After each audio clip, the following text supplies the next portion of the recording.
Friends, ఇప్పుడే అందిన వార్త. సీఎం రేవంత్ రెడ్డి ఒక్కసారిగా సీరియస్. పోలీస్ అధికారులపైన అసలు ఏం జరిగింది సంఘటన అనేది ఈ వీడియోలో తెలుసుకుందామండి. వీడియోని స్కిప్ చేయకుండా పూర్తిగా చూడండి. కంప్లీట్ ఇన్ఫర్మేషన్ మీకు అర్థమవుతుంది. ఇంకా ఎవరైనా సరే ఛానల్ సబ్స్క్రైబ్ చేయకుంటే దయచేసి ఛానల్ సబ్స్క్రైబ్ చేసుకొని బెల్ ఐకాన్ ఆల్స్ మీద ట్యాప్ చేయండి. ఇటువంటి ఇంపార్టెంట్ ఇన్ఫర్మేషన్ మిస్ అవ్వకుండా మీ ఫోన్ నోటిఫికేషన్ రూపంలో వస్తుందండి. చాలా మంది చూస్తున్నారు కానీ లైక్ చేయడం మర్చిపోతున్నారు. దయచేసి లైక్ చేయండి. మీరు లైక్ చేయడం ద్వారా ఇన్ఫర్మేషన్ మరింత మందికి రీచ్ చేసిన వారు అవుతాం.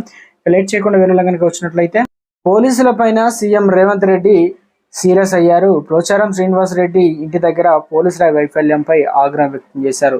పోచారం శ్రీనివాస్ ఇంటి గేట్ లోపలికి చొచ్చుకెళ్లి మెయిన్ డోర్ దగ్గర బాల్కా సుమన్ సహా బీఆర్ఎస్ శ్రేణులు ఆందోళన చేశారు.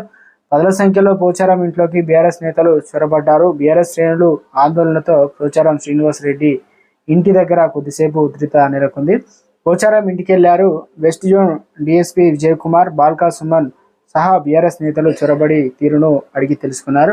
వారిపై తగిన చర్యలు ఉంటాయని చెప్పారు. అలాగే పోచారం శ్రీనివాస్ను సీఎం సెక్యూరిటీ ఆఫీసు వరకు కూడా వెళ్లారు.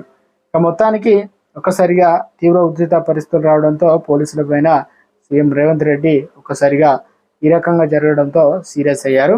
ఇప్పటికే పోచారం శ్రీనివాస్ రెడ్డి ఏదైతే కాంగ్రెస్లో చేరడం, శ్రీనివాస్ ఇక కీలక పదవి వస్తుందనే విధంగా మొత్తానికి నాకు ఇలాంటి పైన ఆశ లేదని కూడా చెప్పడం. ఇక రాష్ట్ర రాజకీయాల్లో ఈ మధ్య కాలంలోనే కేబినెట్ విస్తరణ అయితే ఉండబోతుందని 11 మంది ఇప్పటికీ ఉన్నారు. మిగతా వారి కోసం ఎదురు చూస్తున్నారు. ఈ తరంలో బీఆర్ఎస్ నుంచి కీలక నేతలు అటు వెళ్లడం బీఆర్ఎస్కు మింగుడు పడిన అంశమేనంటున్నారు రాజకీయ నిపుణులు.